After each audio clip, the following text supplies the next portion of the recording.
В республике число заболевших составляет 2312 человек, в том числе жители нашего города 1127 человек. Татарстанда коронавирус шигенмәле. Аны юктыручылар көн сайын 80 кеше тирәсе. Артмый да, кимеми дә. Ә менә авыруларны кабул итүче хастаханәләр саны арта. Хәзер коронавирус диагнозы куелганнарны икенче шәһәр хастаханәсе, ветераннар өчен госпиталь, ДРКБ һәм Биектау хастаханәсенә күчерә башлыйлар. Часть стационаров будут принимать пациентов. Моңарчы йогышлы авырулар хастаханәсе РКБда ятып, хәзер әһәле уңайланган кешеләрне дәваланып бетерү өчен икенче хастаханәләргә күчерергә җыйнабыз. Шул рәвешле мөмкинлеге зур булган хастаханәләрдәге урыннарны авыр хәлдәге кешеләр өчен бушатабыз. Шикләүләр йомшартылса да, җәмәгать урыннарында битлек, перчатка кию мәҗбүри. Тәртипне үтәмәүче 2000-гә якын кешене узган атнада штрафка тартканнар. Из них 420 в отношении продавцов и посетителей. Кибет сатучылары һәм сатып алучылар арасында 420 очрак теркәлде. Җәмәгать транспортында, таксида битлексез һәм ялан кул йөргән өчен 240 кешене җаваплылыкка тартырга туры килде. Ябылып торып, белгенлек алдында калган урта һәм кеше бизнеска федераль, республика һәм муниципаль ярдәм каралган.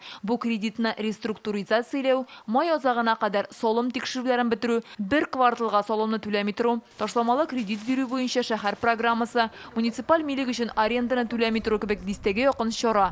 Башкалада теркәлгән 19 мең үз мәшгуль дә читтә калмый. По итогам 2019 года от самозанятых 2019 елда үз мәшгульләрдән Казан бюджетына 24 миллион сум акча кергән. Россия президенты кабул иткән карар нигезендә алар үз мәшгульләргә кайтарылачак. Аларга азык-төлек җыелмаларын бирүдә каралган тартмалар бу атнада тапшырылачак. Шикләүләр йомшартылса да, гадәти тормышка кайтырга иртәрәк әле ди мэр Илсур Медшин. Нужно работать и выстраивать.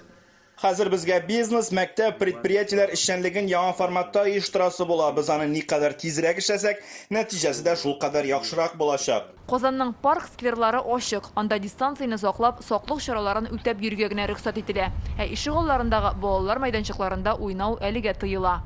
Фәрүзә Мәҗитова, Алмаз Зыяддинов, Яңа Гасыр каналы. Авыр һәм мөмкин кадәр илә булу соралган вакытта ТНВ телеканалы тамашачыларга яраткан фильмын кабат карау мөмкинлеген бирә. Хәзер "Синең күзләр" фильмы ТНВ.ру сайтында бар. Бу көннәрдә өйдә булыйк. Республиканың барлык төп хәбәрләрен, тапшыруларны һәм фильмнарны иң яхшы сыйфатта ТНВ YouTube каналында карагыз.